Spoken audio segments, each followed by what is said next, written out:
We're just thrilled to have you down here this morning. We kind of got caught on short notice because the weather moved in, and they called and said, can we come to the Coliseum? And I said, absolutely. We've got the best staff we could possibly have down here to make this happen. And they worked until after midnight last night getting these tables and chairs together. And what about a round for the staff of the Coliseum?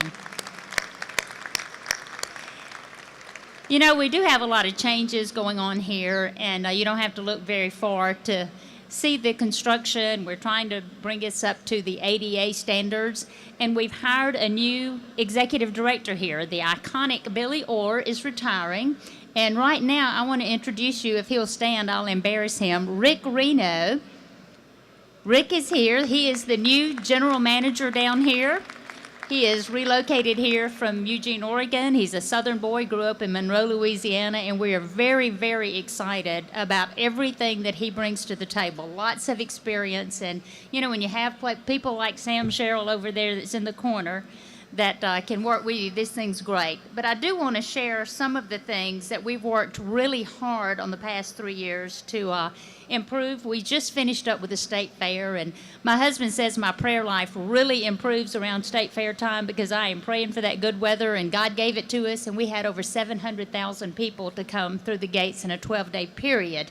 We had new restrooms on the Midway, and all of that was done with private money that was brought in that we looked after, and we found it and came in. North American Midway stepped up, and we had a great turnout for the fair, great livestock shows, just good things that are happening over there. One of the other things that I want to mention to you, because someone had mentioned it to me, is the agritourism, which is the fastest growing tourism in Mississippi. October is agritourism month, and we've had 59 agritourism operations registered with the department. We have an app for that you can go look at. One of the things that when I was out campaigning that I campaigned on was taking more Mississippi products into our school systems.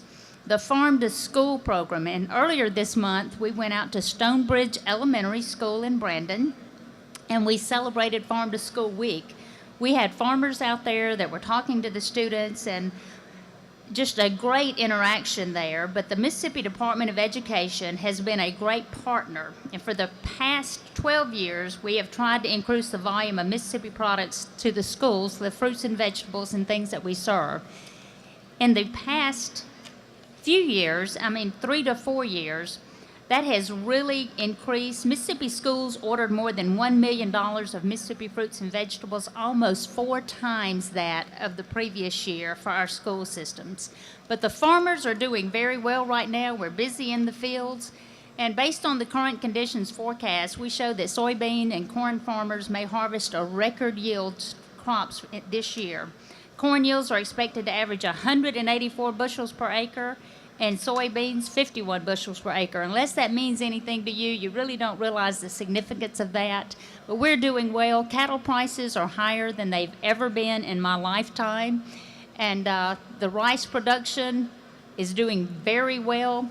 Even the cotton production is doing very well. We have an increased acreage of cottons, and the farmers markets throughout the states that are registered with us. People are looking for that safe, affordable food to go on their tables, and they have so many opportunities throughout. It's amazing that we did pull this together for the second year to have Hobnob here.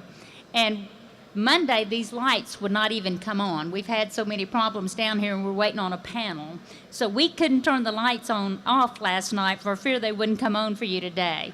But we do appreciate all the work that MEC does, that Scott, that Blake, that everybody puts together, because this is a great opportunity to come out and hear from your local folks, hear from your state agencies, and see what's going on. So we hope you have a great time. We hope you enjoy the fellowship.